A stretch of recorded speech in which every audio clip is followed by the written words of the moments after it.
प्रकाशित वाक्य 12 उसकी 11 आयत में लिखा है, वो मेमने के लहू के कारण और अपनी गवाही के वचन के कारण उस पर जयवंत हुए और उन्होंने अपने प्राणों को प्रिय ना जाना और यहां तक कि मृत्यु भी सह ली। अगर इसको हम एम्पलीफाइड बाइबल की है अगर वर्स तो उसमें पढ़ेंगे। ये एम्पलीफाइड का मतलब है कि इसमें थोड़ा सा लंबी लाइन होती है और इसको थोड़ा सा एक्सप्लेन ज्यादा किया होता है। And they have overcome conquered him by means of the blood of the lamb and the utterance of their testimony, for they did not love adding to life even when they faced with death, holding their lives cheap till they had to die for their witnessing. कहता holding their lives cheap, अपनी जिंदगी को सस्ता समझने वाले लोग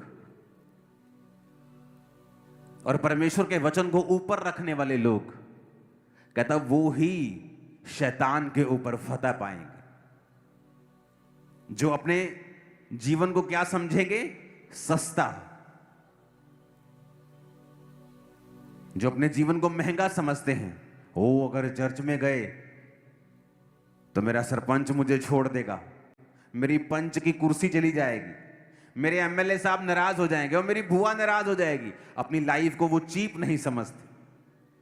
परमेश्वर कहता जो अपनी लाइफ को होल्डिंग देयर लाइव्स चीप, सस्ता समझते हैं, जो अपनी जिंदगियों को, परमेश्वर ने कहा यीशु के लहू के कारण, गवाही के वचन के कारण, क्योंकि वो अपनी जिंदगियों को सस्ता समझते हैं और जब परमेश्वर के वचन पे चलने की बारी आती है वो इसको दांव पर भी लगा देते हैं।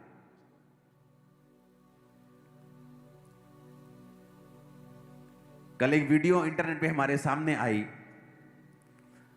और हम बड़े हैरान थे कि सीरिया, जहां पर क्रिश्चियंस लोगों के सिर काट दिए जाते हैं, ऐसे सिर, आपको पता है ना, पिछले बहुत साल पहले वीडियो वायरल हुई थी जहां सिर काट काट कर टेररिस्ट लोग ऐसे क्रिश्चियंस के ऑरेंज कपड़े डाल डाल के दिखाते थे। वो सीरिया देश था। जब पौलुस जा रहा था दमिश्क के नजदीक तो कलीसिया को सताने के लिए, तो यीशु मसीह वहां प्रकट हुए थे और जब वो अंधा हो गया था और परमेश्वर ने कहा था अब जा, दमिश्क में वो चला गया और वहां पर एक गली जो सीधी कहलाती है, उस गली का नाम है स्ट्रेट स्ट्रीट, सीधी गली, और वहां पे परमेश्वर ने अपने दास अनन्यास को कहा था कि पौलुस के ऊपर हाथ रख। तो उसने कहा था प्रभु वो तो तेरा विरोधी है। परमेश्वर का नहीं, वो मेरा चुना हुआ पात्र है, उस पे हाथ रख, वो देखने लगेगा। आज भी वो जगह वहीं मौजूद है, सीरिया में सीधी गली आज भी वहां मौजूद है। अनन्यास का घर, वहां चर्चिस हैं। एक गांव वहां पे है जहां 90% लोग क्रिश्चियन हैं और जीसस क्राइस्ट की भाषा जो यीशु मसीह बोलते थे वहां बोली जाती है सारे विलेजर्स के द्वारा आज भी। और हमने जब वो वीडियो वैसे ही मेरे सामने आ गई, मैंने अपनी वाइफ को दिखाया, मैंने कहा ये देखो कितनी शानदार चीज है। हमने अपने बच्चों को बुला लिया, हमने कहा आओ मैं तुम्हें चीज दिखाऊं एक। वो देखो वही गली जो सीधी कहलाती है, जहां पर पौलुस जब अंधा हो गया था और वहां पर अनन्यास ने उस पर हाथ रखे थे, ये देखो वो गली आज भी वहां मौजूद है। और कोई सोच नहीं सकता कि इतना कट्टर वो मुस्लिम देश है, लेकिन वहां पर 10% क्रिश्चियन लोग हैं और उस गांव में 90% लोग क्रिश्चियन हैं और यीशु मसीह की भाषा बोलते, जो जीसस क्राइस्ट बचपन से बोलते थे। आज भी उसी भाषा में वहां प्रार्थना होती है। एक घर एक चर्च, एक घर एक चर्च, एक घर एक चर्च, इतनी चर्चिस हैं पूरे गांव में।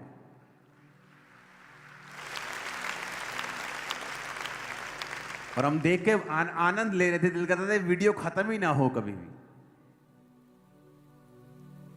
परमेश्वर ने कहा अपनी गवाही के वचन के कारण। मैं प्रार्थना कर रहा था पंजाब के लिए, और जो डिपोर्ट होके लोग वापस आ रहे हैं उनके लिए, उनके परिवारों के लिए। आप जानते परमेश्वर ने मुझे, मैं प्रभु से कह रहा है प्रभु मुझे क्या सोल्यूशन देते हो आप, हम पंजाबियों को क्या करना चाहिए। अगर आप देखो परमेश्वर ने क्या कहा, अगर आप पंजाबी लोगों को देखेंगे, हर बंदे की एक अलग गिफ्ट और कॉलिंग है। अगर आप पंजाबियों को देखेंगे, पंजाबियों में हरियाणवी भी आ जाते हैं, है ना, हिमाचल रीजन के भी लोग, क्योंकि सभी ये पंजाब का हिस्सा थे, तो पंजाबी मतलब सिर्फ पंजाब के लोग नहीं, मतलब हम नॉर्थ इंडियंस में बहुत सारा हिस्सा। अगर आप इनकी बिल्ड को देखेंगे, अगर आप इनके शरीर को देखेंगे, तो ये स्ट्रॉन्ग शरीर के मालिक होते हैं। जीन्स ही ऐसे हैं इनके।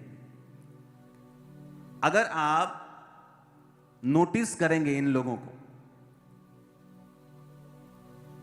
बॉलीवुड में कौन है सबसे ज्यादा? पंजाबीज। धर्मेंद्र जी, जितेंद्र जी, कौन है? सब लोग पंजाबी लोग हैं। बिजनेसमैन में कौन आगे हैं? बहुत लोग पंजाबी हैं। वर्ल्ड बैंक का सीईओ अपना सिख बंदा है, पंजाबी है। पंजाबी क्यों बाहर जाते हैं आपको मालूम? पंजाबी और गुजराती सबसे ज्यादा बाहर जाते हैं। क्यों? पंजाबी एक एक्सट्रीम कॉम है जो हर काम के एंड में पहुंचना चाहते हैं, या तो कुछ नहीं करना या सीधा चंद्रमा के ऊपर। हालेलुया। या तो कुछ नहीं करना या पूरा फिर सिरा हिला देना, आप काम खत्म। सुनो मेरी बात, नशे करने में क्यों इन लोगों को बोले नशे करते हैं? क्योंकि पंजाबी जो है ये अग्रेसिव और मतलब ताकतवर और जल्दी डिसीजन लेने वाली कौम है। पूरे देश में देखो पॉलिटिकली जो भी चलता हो, पंजाब उसमें नहीं होता। ये अलग ही चलता है, इसका अलग ही चल रहा है सिस्टम। कितने मेरी बात को समझ रहे हैं? अगर आप पंजाबियों को देखो, इनकी जो बिल्टअप है वो स्ट्रांग है। मैं आपको ये बात कह रहा हूं, अगर सरकारें पंजाबियों को, ये रीजन के लोग, हरियाणवी, पंजाबी, हमारे लोग जो हिमाचली, इस रीजन के लोगों को अगर स्पोर्ट्स में लगा दे, मैं आपको कह रहा हूं ये रीजन पूरी दुनिया का नंबर 1 होगा स्पोर्ट्स में। मैं आपको बता रहा हूं फ्यूचर में। प्रॉब्लम कहां है? गवाही की प्रॉब्लम है। प्रॉब्लम कहां है? गवाही की। क्या गवाही है? आप इंटरनेट खोलो, बंदा केले बेच रहा है, केले, और उसकी वीडियो चल रही है। आप क्या थे? मैं जी नेशनल लेवल का मुक्केबाज था, और बेच क्या रहा है वो? केले बेच रहा है। मतलब मेरे जैसा अगर यूथ, मेरे तो बड़ा हो गया, आप चलो कोई यूथ देख रहा है जिसने अब जाना है कि मैं 12th के बाद क्या, कौन से स्पोर्ट्स में जाऊं, मैं बीए में कौन सी स्पोर्ट्स चूज करूं, वो देखता है यार ये आदमी नेशनल लेवल का मुक्केबाज होकर अगर केले बेच रहा है, तो मैं भी केड़ा केले बेचने, मैं भी कुछ और करता, मैं फॉरेन जाना है, मैं बिजनेस करता है, मैं कुछ और करता। कितने मेरी बात समझ रहे हैं? टेस्टमनी खराब हो गई कि अगर एक बंदा उठे और कहे मैं नीरज चोपड़ा गोल्ड लेके आया, मालूम है कि नहीं? आप उसकी गवाही सुनो। वो कोई शुरू से जेवलिन थ्रो थोड़ी करने वाला था। वो कहता था कि मैं गया, मैं स्पोर्ट्स में मैंने ये भी ट्राई किया, मैंने ये किया, मैंने सोचा ये ठीक है, ये कर लेता हूं। अब आदमी जितने भी हमारे रीजन के हैं वो स्ट्रांग है, अगर एक चीज में घुसेंगे तो उसका रिजल्ट आएगा ही आएगा। अगर पंजाबियों को घुसाना है स्पोर्ट्स में, मैं आपको बता रहा हूं, ये चाइना को, यूएसए को, ये कनाडा को, ऑस्ट्रेलिया को, सबको पीछे कर देंगे, नंबर 1 में हो जाएंगे, मैं आपको बता रहा हूं। लेकिन सरकार को काम करना पड़ेगा और हजारों करोड़ इन्वेस्ट करना पड़ेगा, अभी से शुरू करना पड़ेगा। बातों से कुछ नहीं होगा। आपको इनको टेस्टिमनीज पैदा करनी पड़ेंगी कि एक आदमी उठा, एक बच्चा उठा, स्पोर्ट्स में अच्छा हुआ, वो आगे बढ़ा, उसको अच्छी पोस्ट, अच्छी जॉब, अच्छी मनी, उसको स्पॉन्सर किया जाए ताकि उसको देखकर 10 बदलें, 10 को देखकर 100 बदले, 100 को देखकर 1000 बदले। मैं आपको बता रहा हूं बदल जाएगा। ये 20, 30, 40 सालों में पूरा एरिया सिर्फ फिटनेस के लिए और स्पोर्ट्स के लिए जाना जाएगा, अगर सरकार काम करे तो। मैं आपको बता रहा हूं, और इतना जबरदस्त रिजल्ट आएगा, कोई इमेजिन नहीं कर पाएगा। लेकिन टेस्टिमनीज खराब हैं। बहुत से अच्छे अच्छे स्पोर्ट्स प्लेयर, उनको नौकरी नहीं मिली, उनके पास इतना फाइनेंस नहीं है बिजनेस कर सके, फॉरेन जा सके। कोई लेबर कर रहा है, कोई केले बेच रहा है, कोई सेब बेच रहा है, कोई फास्ट फूड कर रहा है। अब उसने कुछ तो करना ही है। फिर टेस्टिमनी जब खराब होगी, तो जब यूथ देखता है इन गवाहियों को इंटरनेट के ऊपर, वो इनडायरेक्टली वो डिस्करेज होता है कि मुझे स्पोर्ट्स में नहीं जाना। नहीं तो जिस दिन पंजाब में रिवाइवल आ गया स्पोर्ट्स का, ये दुनिया की नंबर 1 कॉम होगी स्पोर्ट्स में, कोई बीट नहीं कर पाएगा हमें। लेकिन जब आप प्रार्थना करते हैं, प्रभु आपसे बात करता है कि किस तरह से आप अपने प्रदेश को आगे लेके जा सकते हैं। अब सरकारों के ऊपर है कि वो किस तरह से बात सुनती हैं, किस तरह से इसकी योजनाएं बनाती हैं। आज आप प्लान करोगे कोई प्रॉब्लम एक दो 4 साल में कोई सरकार हल नहीं कर सकती, कोई आदमी हल नहीं कर सकता। आप आज से प्लान करना स्टार्ट करोगे, शुरू करोगे, स्ट्रक्चर बनाओगे, इंफ्रास्ट्रक्चर बनाओगे, सिस्टम बनाओगे, इनकरेज करोगे लोगों को, नशे से भी आजाद होंगे ये लोग। जब एक आदमी स्पोर्ट्स में जाता है वो ऑटोमेटिकली नशों से मुंह मोड़ लेता है। उसे मालूम है मैं या नशा करूंगा या तो बॉडी बनाऊंगा। नशा करूंगा, डोप टेस्ट में कुछ आ गया तो मेरा सारा कैरियर खराब हो जाएगा। तो आप उनको सिर्फ मुंह से नहीं, आप उनको काम ऐसा दो कि ये लोग निकल जाएं। अगर आपको अपनी जिंदगी में पेशेंस देखना हो ना, पेशेंस, मैं तो ये कहता हूं कि हर बंदे को एक आदमी, औरत को औरत, आदमी को आदमी, एक दोस्त जरूर बनाना चाहिए यूपी, बिहार और वेस्ट बंगाल साइड का। पता है क्यों? उनमें पेशेंस, अगर आप चेक करेंगे, पेशेंस, इन लोगों में पेशेंस, इतना पेशेंस है इन लोगों में। हर एक स्टेट की, हर एक लोगों की जो काबिलियत है वो अलग है। आप देखो ज्यादातर IAS officers, SSP, SP, DC कहां के मिलते हैं आपको? ये बिहार साइड के मिलते हैं, यूपी साइड के। पेशेंस बहुत है। 8 साल पढ़ना पड़े, एक जगह पे बैठ के एक ही बल्ब के नीचे पढ़ लेंगे। उनमें वो वाला पेशेंस है जो इधर के लोगों में नहीं है। अगर आप इनको स्पोर्ट्स में भेजेंगे ये नंबर 1 है, अगर आप पढ़ाई में उनको भेजेंगे वो नंबर 1 है। मैं ऐसे लोगों को मिलता हूं तो पेशेंस बड़ा, मेरे को शांति फील होती जब मैं इस साइड के लोगों से मिलता हूं। पेशेंस है उनके अंदर, शांति है उनके अंदर, थोड़े में भी वो सेटिस्फाइड हैं। यहां तो ऐसे लोग भी हैं जो मुझे मिलने के लिए आते हैं। एक औरत आई मुझे मिलने के लिए और अंदर आकर, पापा जी मैं बहुत दुखी। मैं कहा पता नहीं किन्नी को दुखी होनी बेचारी। मैं की गल, फिर मैं दसन लगी मेरी एक कुड़ी बाहर है, मेरी दूजी कुड़ी ਉਹ ਵਾਲੀ कंट्री, तीजी कुड़ी। मैं कहा तेरे ਤਿੰਨੋਂ ਬੱਚੇ ਬਾਹਰ? ਕਹਿੰਦੀ ਹਾਂਜੀ। मैं कहा फिर रोंदी क्यों? मेरा घर है नहीं का। मुझे अंदर से गुस्सा भी आ रहा है कि यार इन्नी आशीषां परमेश्वर दे कोल लैके ये हल्ले भी रोई जाते लोग, कि किसी ने कुछ कह दिया वो रो रही, घर नहीं। मैंने कहा ये तो बहुत छोटी चीजें लोगों के पास खाने के लिए नहीं है,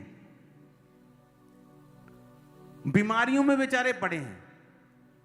कई बार आप थैंक्स गिविंग कम करते हैं, कंप्लेंट ज्यादा है, तब भी परमेश्वर का हाथ आप पे नहीं रहता। अरे थैंक्स करना स्टार्ट करो परमेश्वर को जो है उसके लिए। हालेलुया।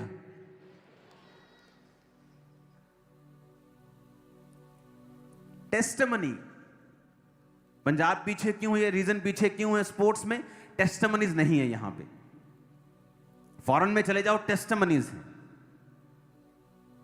जिसने एक बार स्पोर्ट्स में कुछ कर लिया वो कभी भी भूखा नहीं मरता, हाई लेवल पे जाता है किसी भी स्पोर्ट्स में।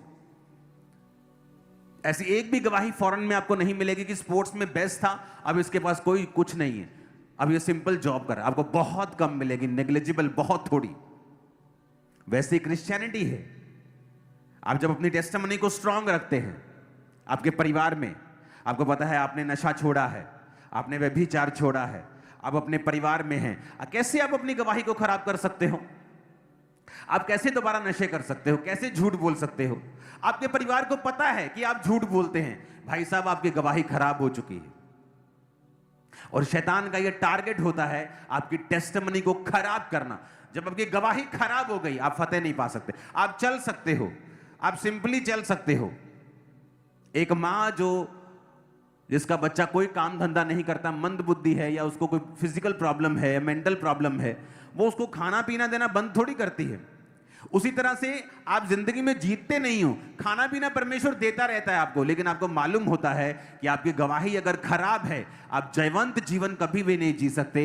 आपको कभी महसूस नहीं होगा कि हेवन आपके लिए ओपन हुआ है, परमेश्वर ने कोई बड़ा काम आपको कभी महसूस नहीं होगा, और ना ही ऐसा होगा।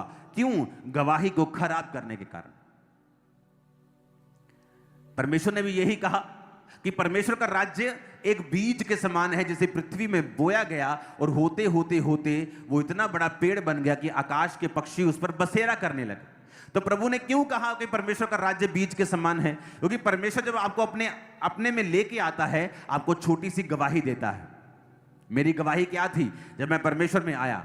कि एक प्रार्थना के बाद मुझे रिलैक्स फील हुआ, मुझे मालूम था कि मेरा पागलपन पे कुछ अटैक हुआ है, कुछ खत्म हुआ है, कुछ तो हुआ है। और मैं परमेश्वर में चलने लगा, थोड़ा ठीक हो गया और उस थोड़े की मैं गवाही देने लगा। शैतान क्या करता है? आपके गवाही के ऊपर अटैक करता है। बहुत बार आप हीलिंग की टेस्टिमनी देंगे और शैतान उस हीलिंग पे फिर अटैक करता है। और अगर आपको मालूम नहीं होगा कि इस टेस्टिमनी को देने से मैं शैतान पर फतेह प्राप्त कर सकता हूं, इसीलिए वो उस पे अटैक कर रहा है। और जब वो अटैक करता है, आपको लगता है नहीं नहीं, मैं तो हील हुआ ही नहीं था, मैंने तो गलत टेस्टिमनी दे दी। तो मुझे ये वचन मालूम था। और जब शैतान ने दोबारा मुझ पे अटैक किया, मैंने कहा जिस शैतान ने मुझ पे अटैक किया मैं उसको शर्मिंदा करूंगा। और मैंने फिर गवाही देनी स्टार्ट की कि परमेश्वर ने मुझे हील किया। मैं पूरी तरह से हील था उस टेस्टिमनी को देने के बाद। वो मुझ पे अटैक करने की कोशिश कर रहा था कि देख मैं तुझ पे फिर अटैक कर रहा हूं, तो ठीक नहीं। लेकिन मैं जानता था परमेश्वर ने मुझे हील कर दिया, उसके कोड़े खाने से मैं चंगा हो चुका हूं।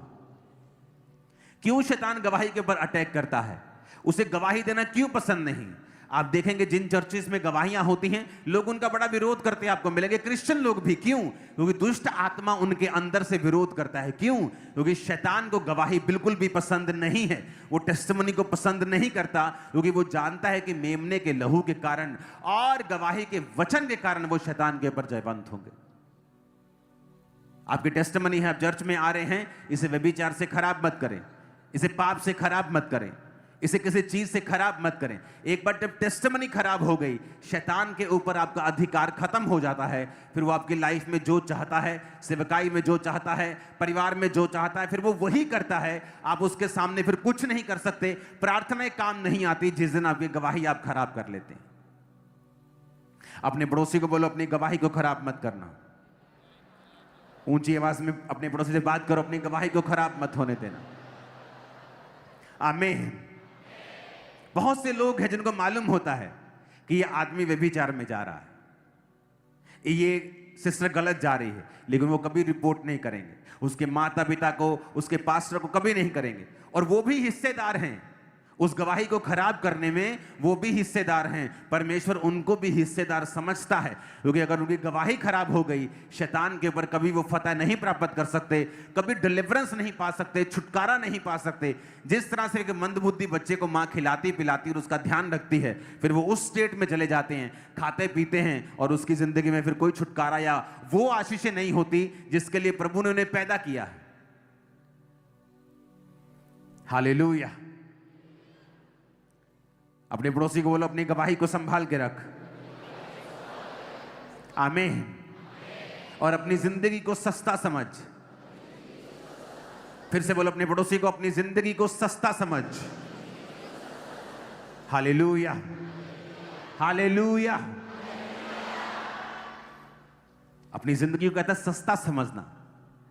और गवाही का वचन और मेमने के लहू। आज आपने मेमने के लहू को खाया है, पिया है, उसके बदन को खाया, उसके लहू को पिया।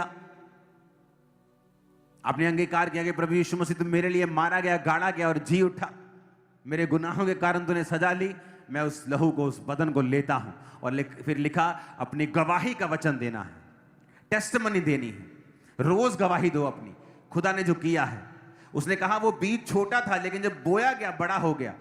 कोई आदमी बड़ी गवाही नहीं ले सकता, बड़ी गवाही लेने का कोई भी फॉर्मूला नहीं है। एक ही कि जो गवाही प्रभु ने आपको दी है उसको मेंटेन रखना और उसको देते रहना।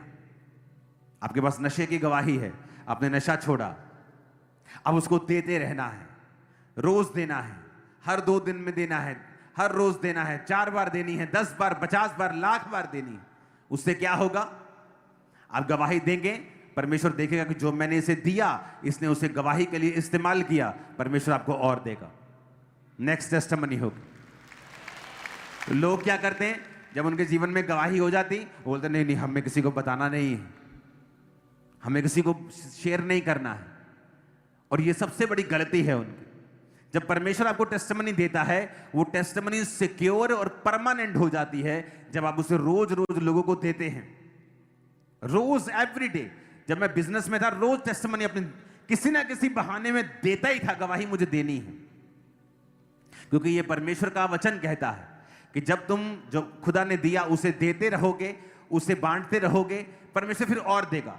इसलिए कुछ लोगों की लाइफ में टेस्टिमनीज बढ़ती जाती है। क्यों? उन्हें समझ आ जाती है। वो एक गवाही देते हैं, एक गवाही देते हैं, फिर खड़े हो जाते हैं दूसरी गवाही। लोग बोलते हैं यार इनके जीवन में गवाहियां ही आती, क्योंकि उनको समझ आ गई है कि जब एक गवाही दी है उसे खराब नहीं होने देना है। खराब कैसे होगी? पाप में जाने से।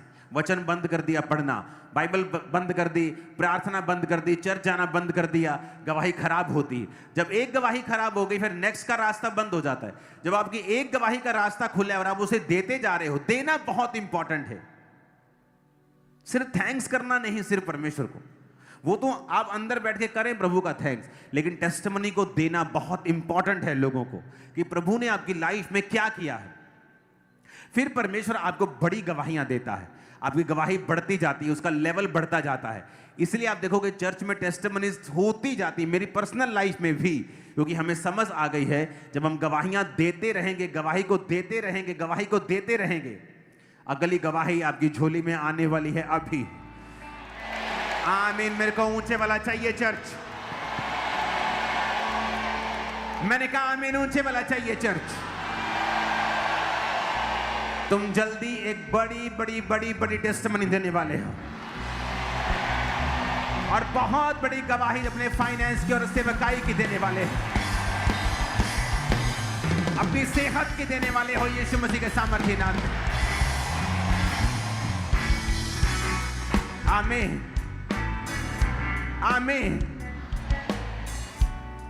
अपने पड़ोसी को बोलो गवाही देना बंद मत करना, रोज गवाही देना, और अपनी गवाही को संभाल के रखना, उसे खराब मत होने देना, क्योंकि शैतान जानता है तुम उस पर फतेह नहीं प्राप्त कर सकते अगर तुम अपनी गवाही को खराब कर दो तो। आमीन, आमीन। मेरी प्रार्थना है कि परमेश्वर आने वाले दिनों में पंजाब के लोगों को स्पोर्ट्स में और दूसरी चीजों में आगे लेके जाएगा, और मेरा यह विश्वास है कि आज से जिस ऑटो, जिस बस, जिस गाड़ी, जिस मोहल्ले, जिस नगर, जिस प्लेन में आप जाओगे, वहां आप अपनी गवाही दोगे, और मैं आत्मा में सोल्स को बचता हुआ देख रहा हूं, बहुत सारी रूहों को बचता हुआ देख रहा हूं। जाओ इस बात को परखो, अपने सब रिश्तेदारों को गवाही दो।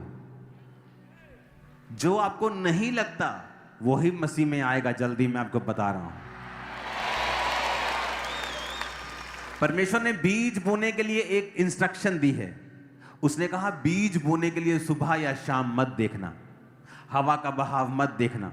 ऐसा ना कहना शाम को बोऊंगा, सुबह को बोऊंगा। परमेश्वर ने कहना बीज बोते रहना, क्योंकि तू नहीं जानता ये वाला फल लाएगा या वो वाला।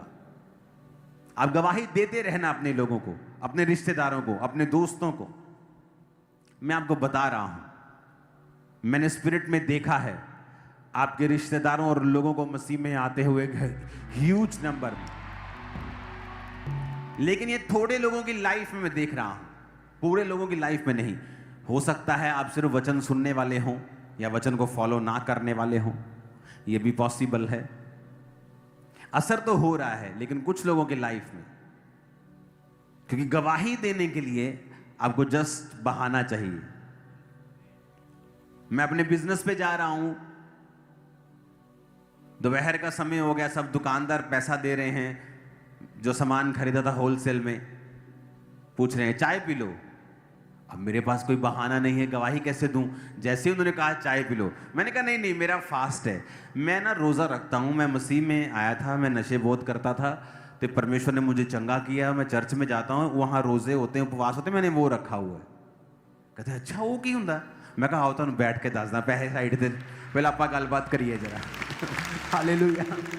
और रोज एवरी डे, रोज रोज रोज रोज रोज रोज रोज विश्वासियों से भी मैं मिलता था तो गवाही अपने परमेश्वर के वचन के साथ मिलाकर अपने लाइफ की टेस्टिमनी जरूर देता था। एक तो गवाही देने से आपके अंदर वो चीज जागृत रहती है कि मैंने अभी नशे की टेस्टिमनीज दी हैं, यार दोबारा अगर मैं नशे में पड़ जाऊंगा तो बड़ी बुरी बात है। ये खुदा को फेल करने वाली बात है। कुछ लोग प्रभु को फेल कर देते हैं। उनकी जिंदगी में परमेश्वर ने इन्वेस्ट किया होता है और वो परमेश्वर को फेल कर देते हैं। क्यों? दो मिनट के उस गंदे मजे के लिए प्रभु को फेल कर देते हैं। सेवकाई से निकालना पड़ता है कईयों को सिर्फ उस व्यभिचार की वजह से, और वो भूल जाते हैं उनके सालों की मेहनत शैतान ने व्यर्थ कर दी, क्योंकि जब गवाही खत्म हुई सब खत्म हो गया। तो जब आप गवाही देते रहते हैं, और बाइबल कहती है एक दूसरे का भार उठाओ, लेकिन आज क्या है? आपको लगता है वो आपका बेस्ट फ्रेंड है जो आपके व्यभिचार की बातें आपके पास्टर से या आपके माता पिता से छुपा रहा है? वो आपका वर्स्ट एनिमी है, वो आपका सबसे बड़ा दुश्मन है। अगर वो आपका दोस्त होता तो कभी आपको गिरने ना देता, आपकी रिपोर्ट करता, आपको समझाता, आपके लिए प्रेयर करता। ये आपका दोस्त नहीं। जब आप रोज गवाही देते हैं, आपको खुद भी पता होता है कि मैंने ये गवाहियां दी हैं, मुझे अपनी गवाही पे मेंटेन रहना है, क्योंकि जोर लगता है। लाइफ को मेंटेन करने में भी जोर लगता है, डिसिप्लिन लगता है, प्रार्थना लगती है, उपवास लगता है, पेशेंस लगता है। अपने हाथों को उठाओ, अपने आप से बात करो धीमी आवाज में कि मैं अपनी गवाही को खराब नहीं होने दूंगा।